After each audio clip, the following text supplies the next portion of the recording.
behind here where this big wall was erected. Used to be a big empty lot. It was empty for many, many years, and we had a colony of cats that had shelters here and regular feeders until ultimately those cats have all had to relocate. And they did pretty much relocate on their own to other locations nearby, which are also being displaced. One thing that has continuously been happening is as new developments are being made, construction work is happening, cats that have been living on the streets for years on end are having their habitats, basically fully destroyed. They end up disappearing for a while or disappearing forever. We find them, I know that we found one cat, for example, show up fully covered in wet cement. It's really horrifying to see things like this happen, especially when we know that they're preventable. It's hard to really notice how many cats are in the neighborhood and how big of a crisis this is, but it seems like there could be a lot more that the city can do in terms of supporting the vet operations, any kind of medications or just food. These cats wouldn't be able to survive without a lot of the people that do what they do. When you go out and you see all these cats and then you meet people who are taking care of them, you kind of get your hope in humanity back again. Seeing all the different types of people that are taking care of these cats despite having their own lives, and they don't need to be doing what they're doing, and they still choose to help these cats and take time out of their day to volunteer.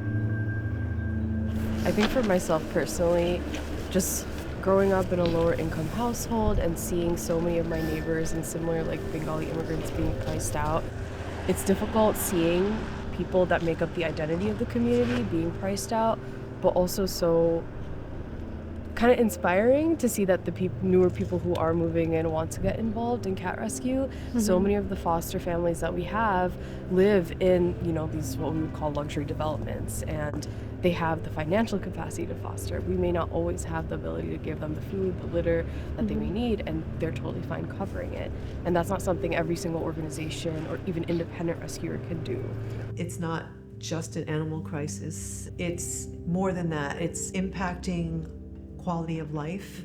People are struggling already with making ends meet, and it trickles down right down to the animals. For me in Jamaica, a lot of times it is sick and injured cats that need vet care that the caretaker is unable to afford. Also finding friendly, possibly dumped or just stray cats that are not doing well outdoors that need to be taken in indoors and found homes for. We're in the neighborhood, so yeah, really excited to join and get more involved. Yeah. And of course, seeing cats is a nice bonus. Yeah. I think the cold snow, the snow was definitely a little bit of a push. We just thought about the cats and we're like, wow, what are they doing right now?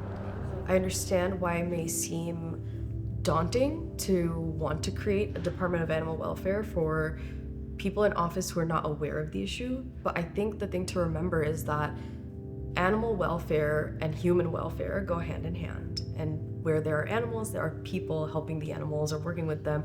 Even if it's people who are like, okay, there are way too many cats here. Whether you love them or don't want as many there, our goal is the same. We want to reduce the number of cats on these streets. And ultimately, having a Department of Animal Welfare that is able to work with, for example, the Department of Sanitation on really bad snow days to clear out paths where certain rescues need to access colony feeding sites or location sites. That would be a great way to do interdepartmental collaboration across the city. Every rescue, every rescuer, every neighborhood has its own needs. So knowing that there is a department that we can rely on to help us solve problems that we ourselves as individuals cannot solve would be incredible.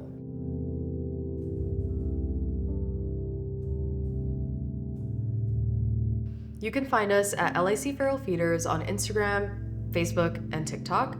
In our bio, you'll find our Linktree website where you can find links to donate, to apply to foster, to volunteer, and get involved in any other ways. And you're also welcome to visit our website, licferalfeeders.org.